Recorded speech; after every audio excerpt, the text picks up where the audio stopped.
अस्सलाम वालेकुम नाज़रीन, मैं आपका host Mohammad Ali Bhat, advocate high court, और आप देख रहे हैं कानूनी गपशप विद मोहम्मद अली भट्ट। नाज़रीन, आज का जो वीलॉग है वो अगेंस्ट ब्लैक लिस्ट पासपोर्ट के हवाले से है। आपको पता है कि इतने कॉल्स, इतने SMS हमें मसूल होते हैं कि इस पर तफसीली एक वीडियो बनाई जाए, लेकिन हर बंदे का केस डिफरेंट है। कोई डंकी लगा के गया था, कोई ओवर स्टे हो गया, किसी का झगड़ा हो गया वहाँ पर जिसकी वजह से वो डिपोर्ट होकर वापस आ गया। अब मसला ये है कि 60,000 पाकिस्तानी ब्लैक लिस्ट हो चुके हैं। किसी को ये नहीं समझ आती कि वो ब्लैक लिस्ट है या नहीं है। कोई झगड़ा करके आया था तो उसको भी नहीं पता चलता, और अगर कोई डिपोर्ट होके आया था उसको भी नहीं पता चलता, अगर डंकी लगा के गया था उसको भी नहीं पता चलता। पहले हमें ये अपडेट मिली थी कि जो 2018 से ब्लैक लिस्ट हुए थे उनके पासपोर्ट ब्लैक लिस्ट किए गए हैं, यानी कि 2018 में जो डंकी लगाकर डिपोर्ट होकर पाकिस्तान वापस आए हैं किसी वजूहात की बिना पर उनको रिपोर्ट किया गया है।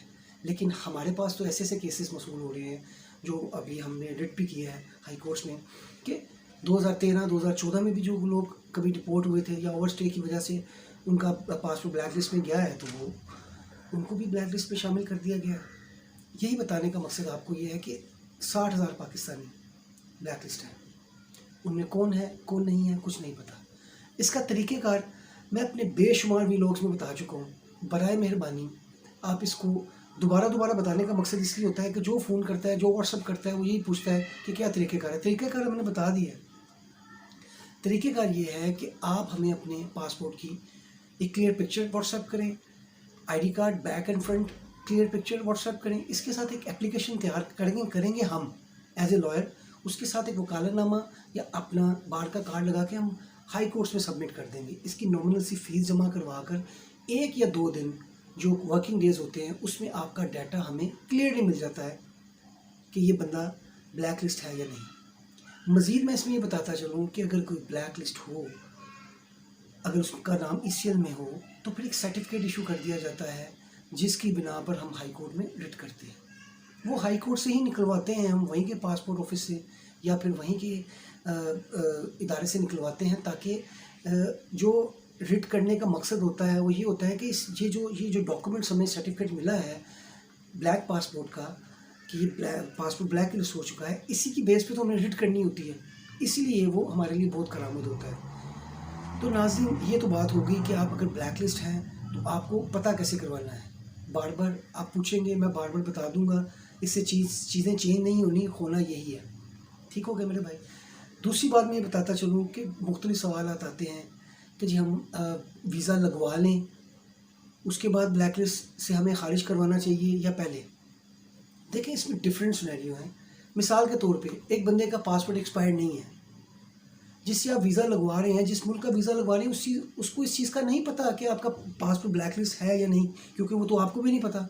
आपका पासपोर्ट वैलिड चल रहा है, 2028 पे एक्सपायरी है, 2030 पे एक्सपायरी है, 2032 में एक्सपायरी है, 2026 में एक्सपायरी है। आप कहते हैं पासपोर्ट मेरे पास है, मैं डिपोर्ट होके आया था कभी, या कभी टंकी लगा के गया था, तो क्या फ़र्क पड़ता है? इससे फ़र्क पड़ता है भाईजान। आपने ये देखना है कि आप सबसे पहले चेक करवा लें अपना पासपोर्ट कि वो ब्लैक लिस्ट में तो नहीं है, फिर आप वीज़े की तरफ जाएं। एक मैं आपको वाक़या बयान करता हूँ। एक जो क्लाइंट है हमारा, भी उसको मैंने रिलीफ लेके दिया हाई कोर्ट से। उसके पास इटली का वीज़ा था, उसका भाई भी वहीं था, उसने उसको स्पॉन्सर किया कहीं से, उसका वर्क परमिट लेके दिया उसको। पैसे खर्च के, ज़ाहिर है फ्री तो नहीं मिलता होगा, वहाँ पैसे खर्च के उसने अपना मंगवाया जब यह वीज़ा वहाँ पे, तो उसने अपनी टिकट खरीद के वो जहाज़ पे बैठ गया। जब जहाज़ पे बैठा तो उसको थोड़ी देर बाद ऑफ रोड कर दिया गया, ये कहकर कि आपका तो पासपोर्ट ब्लैक लिस्ट है। अब उसका पासपोर्ट भी वैलिड था, एक्सपायर्ड नहीं था, वीज़ा भी उसके पास था, वो भी एक्सपायर्ड नहीं था, बिल्कुल फ्रेश वीज़ा था, उसको ऑफ रोड कर दिया गया। उसकी टिकट के पैसे ज़ाया, उसके पासपोर्ट के पैसे ज़ाया, उसके वीज़े के पैसे ज़ाया। फिर उसने हमारे यूट्यूब चैनल से हमें देखा, हमें उससे रब्ता किया, हमने उससे बातचीत की, उसका एक हाई कोर्ट में रिट की। रिट करने के बाद जज साहब को, जो जस्टिस साहब है, उनको ये मैंने बताने की कोशिश की कि ये देखें, ये बंदा जो है, ये इसका वैलिड वीज़ा है, इसने कोई कसूर नहीं किया, ये बाहर के मुल्क ज़र मुबादला कमाने के लिए जा रहा है, जो हमारे लिए बेहतर है पाकिस्तान के लिए। इसके अलावा भी कुछ ऐसी चीज़ें जो हम रिट में डालते हैं जो कानून के मुताबिक होती हैं, जिससे हमें रिलीफ मिलता है, जिससे क्लाइंट को रिलीफ मिलता है।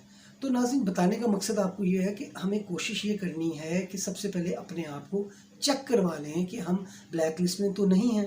اگر ہیں تو ہم ریٹ میں چلے جائیں تاکہ وہاں سے ہم اپنے آپ کو بلیک لسٹنگ سے ختم کریں, اس کے بعد ہم ٹریول کریں, نہ کہ ہم خوار ہوں.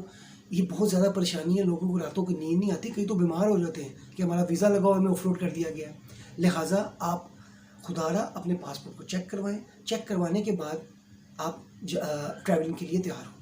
ناظرین امید کرتا ہوں آپ کو یہ ویڈیو پسند آیا ہوگا. مزید کوئی کویشچن ہو ہم واٹس ایپ پر رابطہ کر سکتے ہیں, ہم آپ کے ہر بات کا جواب دیں گے انشاءاللہ. دیر ہو سکتی ہے لیکن کوشش میں کرتا ہوں کہ میرے آپریٹر جو ہیں یا خود جتنی کالز ہو سکیں اس کو سنوں, ان کی واٹس ایپ میسیج کو جواب دوں. تو آپ ہمیں رابطہ کر سکتے ہیں, کمنٹس کر سکتے ہیں, ہم آپ کی خدمت کے لیے حاضر ہیں.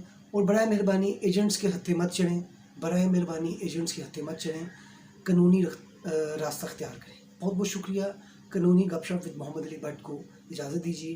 بہت بہت شکریہ. اللہ حافظ.